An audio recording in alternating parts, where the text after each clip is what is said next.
Hey friend, this is Eric from Miller Music, and today I'm going to be talking about how to record an acoustic guitar.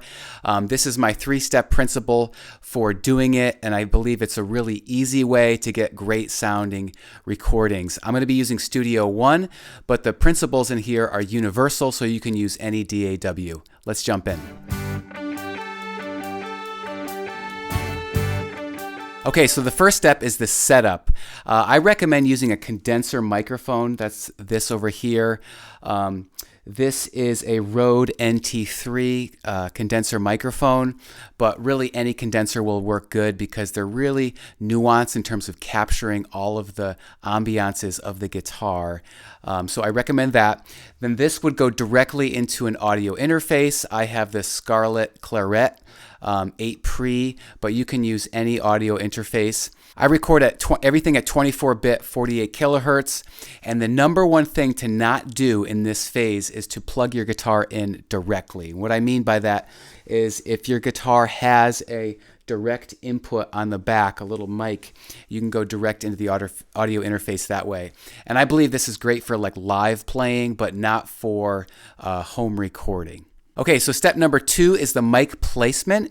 And for this, I recommend usually that the microphone be placed right about where the neck and the body of the guitar meet. So right about here, and usually 6 to 12 inches away.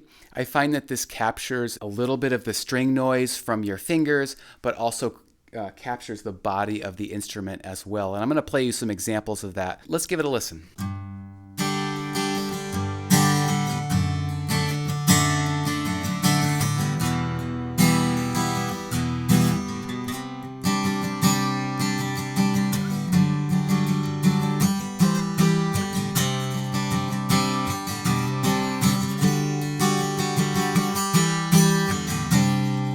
Okay, so if I move the mic around a little bit, you're going to find you're going to get different sounds based upon where you're at. So if I move it closer to the strings, you're going to get more bass response.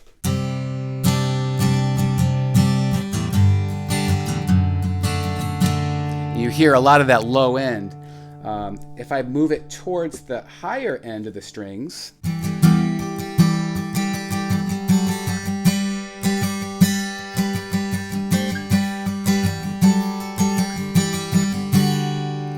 you get a little bit more of the high end of the strings rather than kind of the low bassy end. And then if I place it a little bit more towards the neck,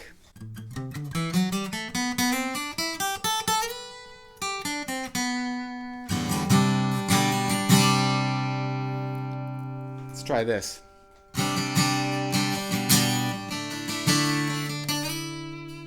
You get a little bit more of that finger sound of your left hand and string attack when you do it that way. Hey, if you don't know me, my name is Eric Miller, and I help home studio owners and guitar players write and record great music.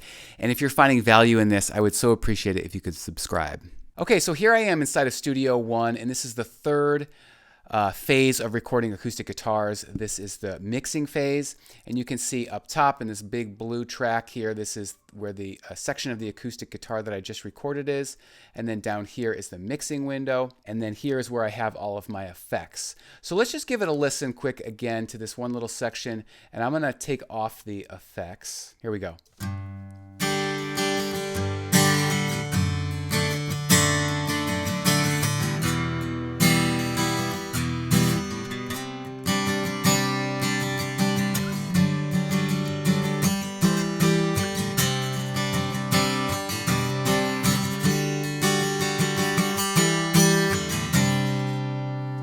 Okay, so it sounds pretty good, and up until this point, if you've done everything correctly in terms of not setting your level too loudly for your guitar so things clip, and also to put your microphone in the correct placement, you shouldn't have a lot of work to do at this point because everything has been done well up to this point of getting a good sound going in. Let's listen to it again with the effects, and then I want to show you what I did with the effects. Here's from the beginning.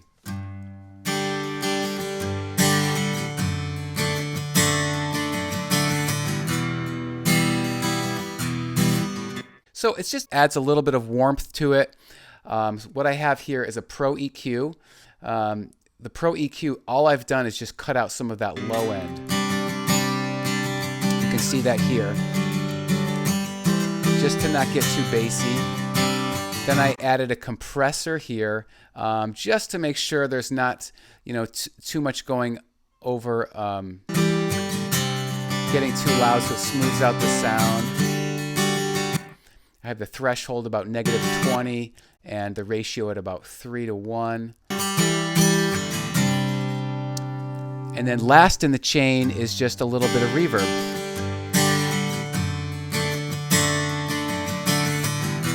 And that's really it. That's all I do to record acoustic guitars. Hey, if you want to go deeper, I have a free gift for you. It's my Great Guitar Tone Checklist. It basically tells you how to use your own current gear to get great sounds on your guitar. You can get that by clicking the link in the description below, and I'll see you on the next video.